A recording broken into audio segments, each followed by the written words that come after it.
Reed. This is Crowland Publishing. I've wanted to do this video for a little while actually.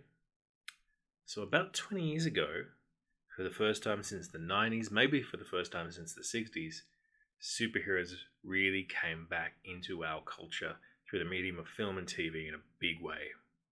They're here, they're not going anywhere, not for a little while yet. They are their own distinct kind of action-adventure cinema, action-adventure narrative. So why don't we steal them for our games of D&D? Because it's actually not as simple as you might think. The superheroes in fantasy have distinct aesthetics, distinct themes that they're very, very good at, and those things don't always mix. There's a reason why, for example, you don't see cowboys in fantasy. There's a reason why you don't see astronauts. There's a reason why you don't see a lot of robots and stuff, even though in their own way they're fantastic. These are aesthetic mixes, although superheroes do have some things to teach and to inform a D&D campaign with. Now, I know a lot of you are already saying, but wait, isn't just a high-level D&D campaign superheroes? Oh, stop interrupting. No, it's not. There's actually a lot to talk about here, and we're going to get to it.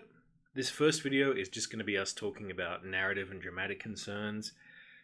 Then we're going to talk later on about some mechanical stuff. So let's get into it. So what complicates this process? Why is it harder to import superheroes into fantasy than you might expect? Aesthetics, our old friend aesthetics. Aesthetics is simply how something looks and feels. What makes it it. Now, superheroes have all the aesthetics at once. They have mad technology, wizards, ghosts, cyborgs. They can all hang out, martial artists who have learned alien techniques, mutants, both humans who have amazing abilities that they are born with because of the genetic code, mutant animals, men and women who have changed into something else. And of course, the costuming of superheroes is really, really unique and even outlandish, you know? And the other thing is that superheroes are very, very current. They embrace new science, new knowledge, new trends. Remember when Superman hung out with Don Rickles, the 1960s comedian, and that was really, really fresh and new, and then he's hanging out with Jerry Seinfeld? Spider-Man used to go out dancing with the hot New York types, including a particular issue where he goes dancing with Eddie Murphy, you know? Punks were always street thugs in the 80s because punks were new to the American superhero audience. Technology is always very, very important to superheroes. Iron Man, Batman, Black Widow, Ultron, Vision, all of these characters are based around incredible new technologies. In the 1950s, the Flash was faster than a car. In the 1960s, the Flash was faster than light because that had entered sort of into the mainstream. Now you have to defy physics for him. And the other thing is, of course, that superheroes mix and match genres all the time. What I was talking about before, you can get a hard-boiled detective hanging out with a ghost and his pal the alien and their friend the mythological she-woman and a bunch of Norse gods who are also friends with a weird robot, and they sort of seamlessly collide. And aside from the odd, you know, cowboys and David Gemmell sort of thing, fantasy tends to be quite holistic. Not always and not all the time, but especially in D&D. I'm actually racing through a bunch of stuff here. Like, you should see the script. It's like, you know, thousands and thousands of words long, and I've had to cut out a lot of stuff for it. I'm not even going to talk about how fantasy characters in D&D is a game of getting loot and powering up, and that's not really such a big thing in superhero games. Change is not a particularly vital element of the superhero gaming genre in RPGs. But there is still a lot that we can learn from superhero fiction and to make our D&D games look more like superhero fiction. First thing that we can really learn is that superheroes are often champions of ideals. They rarely do it for the money, they rarely do it for the fame, and when they do, that's kind of their hook. It's what separates them from the pack. Superheroes fight for a cause.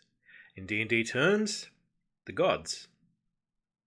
Very often superheroes are chosen by gods and transcendent beings. For example, in DC, all the Captain Marvels, In Marvel, all the Captain Marvels, Green Lanterns are chosen by the gods, and the higher being Silver Surfer is chosen by the gods, and that is something that we can directly take into D&D. Obviously, you've already got characters that have those connections: warlocks, clerics, paladins, old school paladins. But you can take any character class like that. Doctor Strange, in the comics more than the movies, serves these ancient gods and gets his powers directly from them. He can't perform these magical incantations unless they give him permission to use his magic.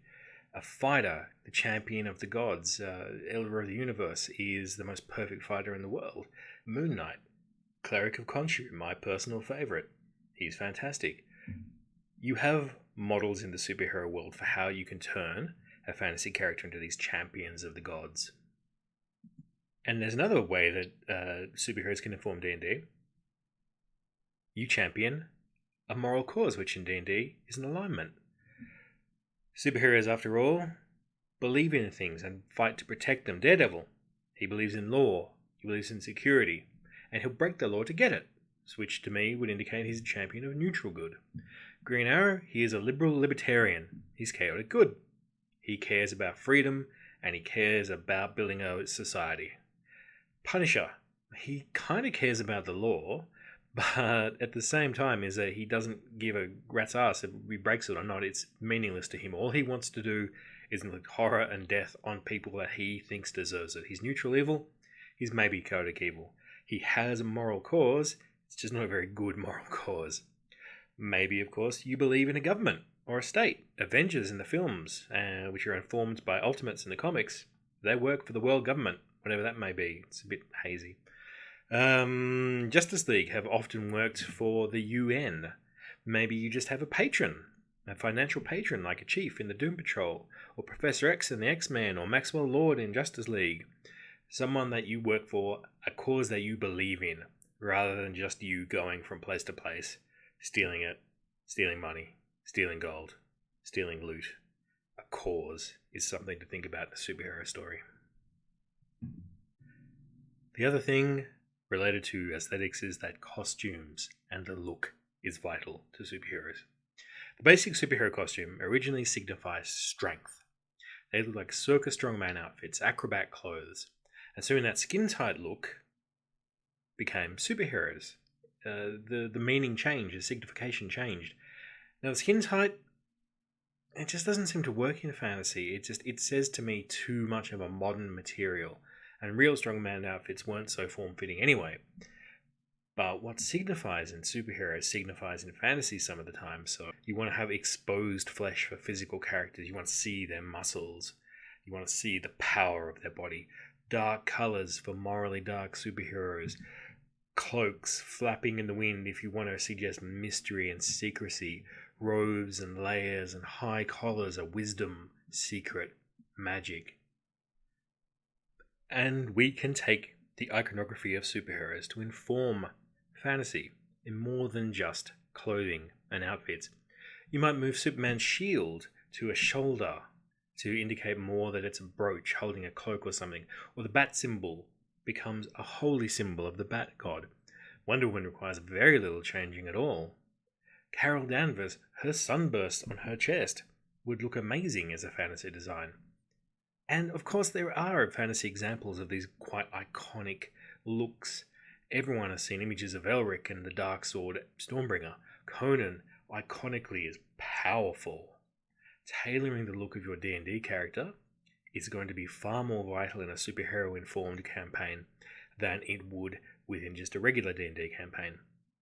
And likewise, we'll get to arming your D&D superheroes in another video, in the next video, but we should still talk about the aesthetics of their tools and weapons. Technology, maybe you can say, I'm an incredible inventor, I'm an incredible artificer, but typically you might want to flavor these things as spells or alchemy or specific powers. Batman's darkness bombs might be alchemical, or maybe he just has the ability to make smoke and darkness appear, rather than it being high tech, which might take you outside of the realms of, the sort of hallucinated past that is fantasy. Cloaks, masks, weapons, these are all important in superheroes, and they're all important in fantasy. So it's really just a matter of taking the iconic imagery that you like from a superhero story, just reskinning it and making it look like it existed in the past. Incidentally, it's also why superheroes work best in low magic worlds, so that you stick out. So there you go. We have some ideas of what we need to do to start a superhero campaign in D&D, or to at least use superheroes to influence our D&D campaign. We need to think about how they look, we need to think about how they feel, we need to think about the fashions, we need to think about the weapons, we need to think about the tools, and we need to think about the motivations. I think we're going to leave it there, just because there's going to be a few videos in this series and I really don't want to waste everybody's time and make everyone take bloody 45 minutes to listen to it all. So next time we're going to talk about the 3 modes of superheroes, and we'll talk about the difference between the power levels and the individual needs of those campaigns. Do a like, do a share, do a subscribe. Thank you very much. Hope this was good. I've had a good time. Bye bye.